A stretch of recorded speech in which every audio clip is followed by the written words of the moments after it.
लोक कला केंद्र के प्रस्तुति।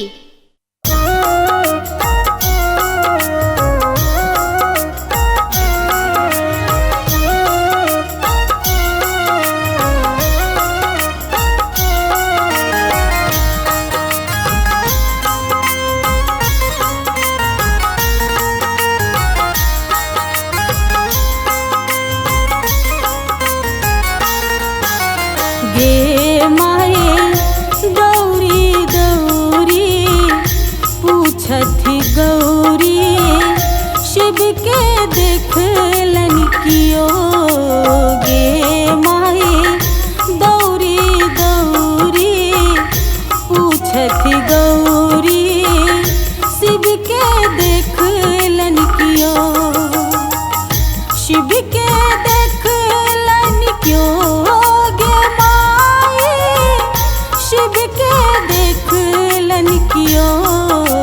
गे माए गौरी गौरी पूछथी गौरी शिव के देखलन कियो।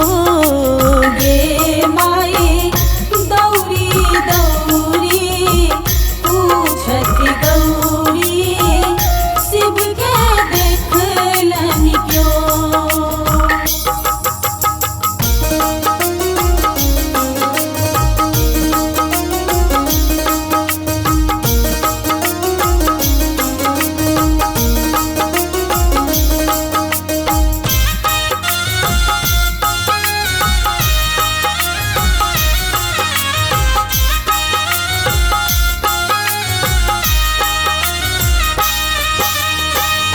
बारी झारी सगरो तकलो सबके पूछलो बजाय।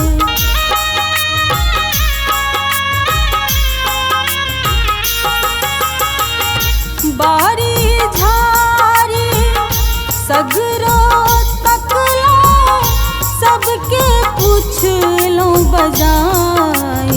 गे माए कनिक भांग ले देरी भेलनी तो गेलथियो तमसाई। गे माए गौरी गौरी पूछथिन गौरी शिव के देखल क्यों। गे माए गौरी गौरी पूछथी गौरी शिव के देखलन क्यों।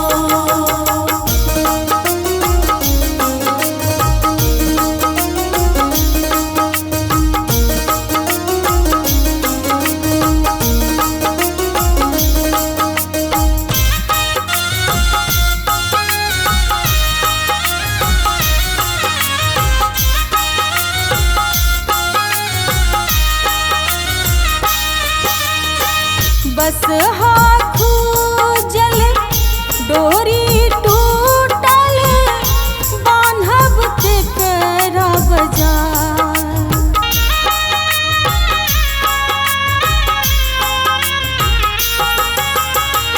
बस हाथू जल डोरी टूटल बान्हब के करा बजाय। गे माए भावना सोनी इनका सुनायब शिव मूरत जने जाय। गे माए गौरी गौरी पूछथिन गौरी